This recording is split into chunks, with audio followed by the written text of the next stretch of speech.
Let's take a look at this problem. We got square root of 10,000. Oops, I'll get there eventually. Square root of 10,000. Now this one, probably easiest to see. It's the prime factorization will be tedious. I'll do it, but it's gonna be tedious. Well, if I think what times itself gives you this, well, 100 times 100.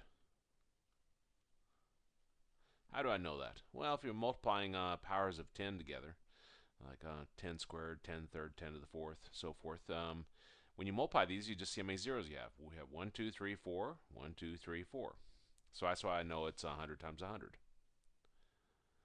Well, we're looking for pairs of something. Here's a pair of hundreds. So this pair of hundreds is going to come out in front as a single 100. Okay, and I'm going to show the prime factorization. Like I said, it's going to be tedious. Now my primes are 2, 3, 5, 7, and 11. Again, that encompasses probably 95% of the total problems. 10,000. Well, that's divisible by 2 because my last digit is 0. 2 times 5,000. 2's prime, so we circle it. 5,000 is divisible by 2 because the last digit is 0. 2 times 2,500. 2's prime, so we circle it. 2,500 is divisible by 2 because the last digit is 0. And that gives us 1,250. 2's prime, so we circle it. This is divisible by 2 because the last digit ends in 0. 2 times 625. Yeah, 625. Now, 625 is not divisible by 2 because the last digit is 5. You have to have 0, 2, 4, 6, or 8 for it to be divisible by 2. So I'll go to the 3. In order for it to be divisible by 3, what we do is we add digits together. 6 plus 2 plus 5. 6 plus 2 is 8, plus 5 is 13. 13 is not divisible by 3, so this one's not divisible by 3. So I'll go to my next prime, which is 5. And it is divisible by 5. The rule for the divisibility by 5 is the last digit is 0 or 5. And let's see.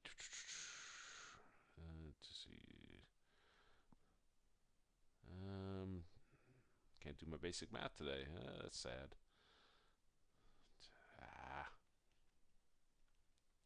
I could use a calculator, but I need the mental awakening.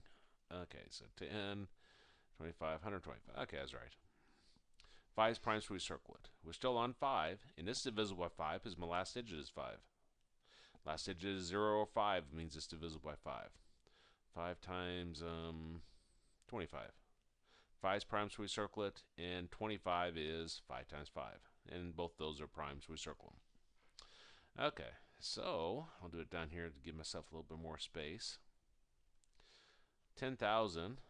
We got 1, 2, 3, 4, 4 2's, I guess. 1, 2, 3, 4. And we got 4 5's. Now remember, we're looking for pairs of something. Here's a pair of 2's. They're going to come out in front as a single 2. Here's a pair of 2's. They'll come out in front as a single 2. Here's a pair of 5's. They'll come out as a single 5. And here's a pair of 5's. They'll come out as a single 5. Okay, so this pair of 2's comes out as a single 2. This pair of 2's comes out as a single 2. This pair of 5's comes out as a single 5. And this pair of 5's comes out as a single 5. Now, since everything has disappeared underneath our radical, the square root disappears. 5 times 5 is 25, times 2 is 50, times 2 is 100. And it gives us the same value. So again, it's easiest if you can actually see it at this point right here. But it will still work if you do the prime factorization. That method will always work.